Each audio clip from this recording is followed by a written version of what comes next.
Hello guys, this is Mr. World Golaprabha. So I'm back here with another topic. So recently আমি এখন competition কৰিছিলো NPC Assam second series Guwahati মালিগাঁৱত। So ইয়াৰ পৰা মই এটা experience এটা মই আপোনালোকক শেয়াৰ কৰিব খুজো। আমাৰ এথলিটস খিনি আসলতে নিজৰ মাইন্ডটো সদায় ষ্টেবল কৰিব লাগে। আমাৰ মাইন্ড খিনি সদায় ষ্টেবল ৰাখিব লাগে। এনেকুৱা নহয় যে আজি এটা চিন্তা কৰিলো কালি এটা চিন্তা কৰিলো। তেনেকুৱা ধৰণৰ এটা এক্সপেৰিয়েন্স মই বেয়া এক্সপেৰিয়েন্স এবাৰ হৈ গৈছে বিকজ এজন এথলিটছে মোক প্ৰথমৰ পৰাই ফোন কৰি আছিল যে মই এনেকুৱা খেলিব খুজো মোৰ কেটেগৰীত কেইজন আছে তেতিয়া মই এটা কৈছিলো যে এতিয়ালৈকে তো কোনো এজন নাই কিন্তু মই ক'ব নোৱাৰো পিছত কি হয় ঠিক তেনেকৈ আৰু মাজতে ফোন কৰে কোনোবা আহিছে নেকি মই কৈ দিওঁ যে এতিয়ালৈকে আহা নাই লাষ্ট মোমেন্টত আৰু ফোন কৰিছে খেলাৰ দিনা যে কোনোবা আহিছে নেকি মই কৈছো এতিয়ালৈকে আহা নাই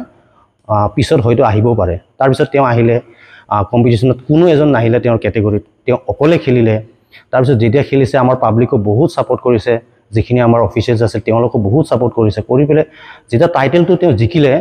টাইটেলটো জিকাৰ পিছত মই তেওঁক মানে ইমান ফূৰ্তি লাগিলে মোৰ মানুহজন ইমান দিনৰ পৰা এটা টাইটেল ল'ব খুজি আছে সো মই তেওঁক কংগ্ৰেচুলেট কৰিব গলো তাৰ পিছত কলো আপোনাৰ কেনেকুৱা লাগিছে এতিয়া তেওঁ মোক কি ক'লে আপোনালোকে shocked you will be shocked to hear this তেওঁ মোক কৈছে মোৰ একো ভাল লগা নাই কিয় ভাল লগা নাই তেওঁ কৈছে কোনো এজনে নাই মই অকলে আছো মোৰ কেটেগৰীত মই তেনেকৈ জিকি গলো মই তেনেকৈ পালো और সেই কাৰণে অলপ ভাল লগা নাই আর বাপরে বা I was really very shocked to see his behaviour changing এক সেকেন্ডত মানুহে কিমান চেঞ্জ হ'ব পাৰে আৰু এনেকুৱা ধৰণৰ এটলিষ্ট ইহঁতৰ কাৰণে আমি ইমান কষ্ট কৰো চাওক আপোনালোকে এনপিসি সেকেন্ড সিৰিজ আমি ইয়াতে অৰ্গেনাইজ নকৰিলে হলো এবাৰ বাট এমেচাৰ অলিম্পিয়া আহি আছে আমাৰ লৰাই বহুতবাৰ দেখা পাইছো আপোনালোকে হয়তো গম পাও বহুত সিনিয়ৰ লৰাই বাহিৰত গৈ ফেলে কোৱালিফাই হৈ আহিছে তাৰ পিছত সিহঁতে এমেচাৰ অলিম্পিয়াৰ কাৰণে কোৱালিফাই হৈছে সো সেই কাৰণে আমি কষ্ট কৰি নিজৰ পকেটৰ পইচা খৰচ কৰি আমি খেলাখন অৰ্গানাইজ কৰিছিলো বাট এনেকুৱা ধৰণৰ কিবা এটা ইনসিডেন্ট হৈ গলে আমাৰো দুখ লাগে আৰু কেতিয়াবা মই নিজে এজন এথলিট হয় মোৰ কোনো দৰকাৰ নাই খেলা এখন পাতিবৰ কাৰণে মই নিজৰ কাৰণে কৰা নাই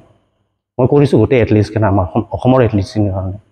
সো আপোনালোকে যিখিনি এথলিটছ আছে আপোনালোকে নিজৰ মাইন্ডটো ষ্টেবল কৰক বিকজ আপোনালোকৰ এই যেটো আপুনি যদি এটা ক্যাৰেক্টাৰ যদি আপুনি প্ৰথমতে বনাই লৈছে বা হেবিট যে বনাই লৈছে এটো আপোনাৰ লাষ্ট ষ্টেজলৈকে গুচি যাব আৰু হিটো আপোনাৰ আইডেন্টিটি হৈ যাব বিকজ মই ইজন মানুহক মই কেতিয়াও পাহৰিব নোৱাৰো আৰু কেতিয়াবা হি ফিউচাৰত যদি মোৰ তাত কোনোবা যদি হেল্প বা এনেকুৱা জনৰ কিবা যদি ইস্যু লৈ আহে মানে গাইডেন্স কৰা ইস্যু হওক হেল্পৰ ইস্যু হওক বা কিবা যদি ইনফৰমেশন আছে then I will not care him মই ইমান তাক পাত্তা নিদিওঁ কিন্তু এবাৰ চিনি পোৱাৰ পিছত মই ইমান পাত্তা নিদিওঁ সো দ্যাটস ইট সো মোৰ ৰিকুৱেষ্ট থাকিল যিখিনি এথলিটছ আছে আপোনালোকে নিজৰ লাইনত ঠিকে থাকক মাইন্ডটো ষ্টেবল ৰাখক আপোনালোকে কম্পিটিশন কৰি আছে আপোনালোকে ডিসিপ্লিন হোৱাটো ষ্টেবল হোৱাটো বহুত বেছি দৰকাৰ আৰু যিবিলাক অৰ্গানাইজাৰ্ছ আছে অৰ্গানাইজাৰ্ছ খিনিও আপোনালোকে চাব অফ কোৰ্স কোনোবা বেয়া অৰ্গানাইজাৰ্ছ আছে সিহঁতক আপোনালোকে ধৰিব বাট এইবিলাক সৰু সৰু কথা লৈ পেলে অৰ্গানাইজাৰক আপুনি যদি চাৰ্জ কৰিব ধৰে তেতিয়া হলে খেলা নাপাতিলে তেনেকৈ আপোনালোকে খেলা ক'ত খেলিব আজি যদি মই যদি খেলা নাপাতিল হয় তেতিয়া হলে হয়তো বাহিৰত গৈ ফেলে কোৱালিফাই হ'ব লাগিল হয় বাহিৰত গৈ কোৱালিফাই হোৱা মানে 1 লাখ টকা এটা খৰচা সো দ্যাটস ইট এখিনি কোৱা কাৰণে হয়তো যিজন মানুহে তেওঁ যদি ভিডিওটো চাইছে তেওঁ হয়তো বেয়া পাব পাৰে বাট আই হ্যাভ নো আদাৰ ওয়ে মোৰ মনত যিখিনি কথা আছে মই এখিনি কৈ দিলো clearly that's it for today thank you so mass